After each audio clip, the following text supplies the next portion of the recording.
guys, good evening. Malamig ang panahon ngayon guys dito sa Romblon.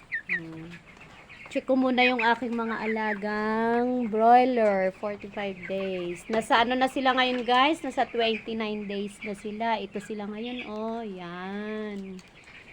Yan, oh. Nag-groupings sila guys, oh. Tingnan mo, oh. Yun. May tulog. Iba-iba yung style ng tulog nila. Ayun. Ayun guys.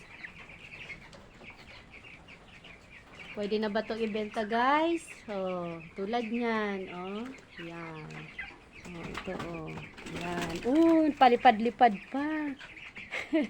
May nalalaman pang palipad-lipad. Just like and follow.